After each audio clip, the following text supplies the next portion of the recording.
Cześć ocalali, z tej strony Valencianistas z AppGallery. W dzisiejszym odcinku czas poświęcimy na rozgryzienie efektów projektu badawczego MyGo oraz powiem Wam o nowej akcji promocyjnej w AppGallery. Najnowsza kampania AppGallery dotycząca State of Survival tym razem nie ma nic wspólnego z wydawaniem pieniędzy, no a przynajmniej jego pierwsza część. Mało tego, można wygrać czerwony kupon, a więc ten bez kwoty minimalnej pakietów o wartości 20 euro lub ekwiwalencie w Twojej lokalnej walucie, a wygrywa aż 10 osób. Kampania jest ściśle ukierunkowana pod social media, Wasze i Waszego sojuszu lub grupy, którą zarządzacie. Z racji czwartych urodzin State of Survival, AppGallery postanowiło zaprosić wszystkich graczy do akcji promocyjnej kanału State of Survival na Discordzie AppGallery. Zasady zabawy są bardzo proste. Na grupie, do której należysz, a grupa musi mieć przynajmniej 10 osób w momencie publikowania posta, publikujesz informację o akcji promocyjnej. Robisz zrzut ekranu napisanej wiadomości oraz liczby użytkowników media społecznościowego i wysyłasz na Discord AppGallery w zakładkę SOS Giveaway. To wszystko, nie trzeba nic więcej robić. Dodatkowo druga część kampanii zakłada już kupowanie pakietów w State of Survival.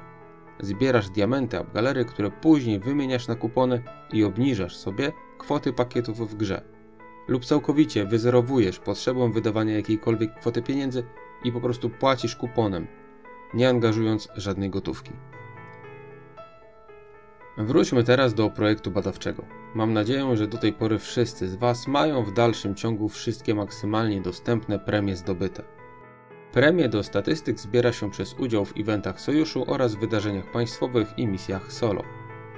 Mamy do zebrania tym razem dwa artefakty, dwie tak zwane waluty specjalne, dedykowane pod to wydarzenie.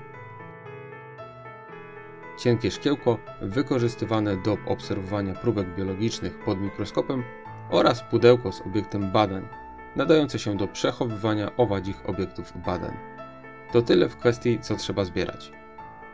Jak wiadomo, jedna z części jest powszechnie dostępna, ale potrzeba absurdalnie dużych ilości, żeby ulepszać premię gracza. Druga jest dużo rzadziej występująca, ale potrzeba jej mniej. Samych premii do odblokowania jest bardzo dużo. Dzielimy je na premię do statystyk gry PvP, czyli Player vs Player, premię do statystyk pozyskiwania surowców, premię wydarzenia dostępne po raz pierwszy w grze, wyłącznie podczas tego wydarzenia międzypaństwowego MyGo, takie jak chociażby cotygodniowe darmowe przeniesienia Waszych osad. Świetna sprawa, biorąc pod uwagę, jak dużo potrzebujemy przeniesień w czasie wydarzenia Raid na Rezerwuar, więc każde 4 czy 8 darmowych przenosin osady na pewno się przyda. Kolejne premie wpływają na obrażenia naszych behemotów, chociaż na siłę można by je podpiąć właśnie pod statystyki gry Player vs Player. Oraz coś całkowicie nowego, unikalnego – odblokowanie trzeciego behemota. I tutaj muszę Was uspokoić. Po Małpie i T-Rexie deweloperzy, przynajmniej na razie, nie planują wprowadzić jednorożca lub innego pterodaktyla. Funkcja odblokowania trzeciego behemota polega na tym, że może on dołączyć nie do 2 marszów jak do tej pory, a do 3 marszów. Co biorąc pod uwagę mnogość bohaterów Limitless i w związku z tym większej możliwości ataków silnymi bohaterami, ten trzeci marsz z behemotem może okazać się fenomenalnym rozwiązaniem dla silnych graczy, a gwoździem do trumny dla małych graczy free-to-play lub okazjonalnie grających.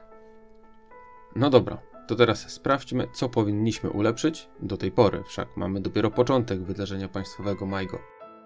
A co odpuścić, bo nie ma sensu lub są lepsze alternatywy.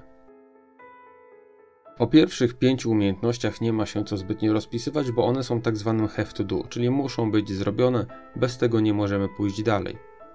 A więc zaczynamy. Po zrobieniu umiejętności wywiad pierwszy. 2 umiejętności na górze i 2 umiejętności na dole robimy za pomocą szkiełek do mikroskopu. Są praktycznie do zdobycia w każdym wydarzeniu i póki co nie narzekamy na ich brak. Przechodzimy dalej i wrzucamy 1 punkt w umiejętność Szturm 1. Nie ma sensu więcej, bo tuż za rogiem czai się przeniesienie osady 1. I tutaj wrzucamy 2 punkty, żeby zdobyć co tydzień 4 darmowe przeniesienia. Niby nic, ale biorąc pod uwagę, że ziarnko do ziarnka, to na pewno znajdziemy wykorzystanie dla darmowych przeniesień osady. Później mamy wyjątkowy skill szybkiego pozyskiwania surowców z farm.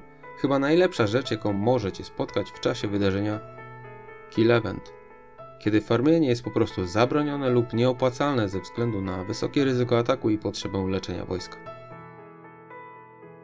Dodatkowo bardzo się przydaje przy wydarzeniu z laboratorium, gdzie potrzebujemy 25 milionów surowców, żeby otrzymać 5 rdzeni plazmowych. Kolejny 1 punkt w Wywiad 2, który udostępni nam dodatkowe zadanie wywiadowcze. Oraz 2 punkty przyspieszające czas odnowienia umiejętności natychmiastowego zbioru.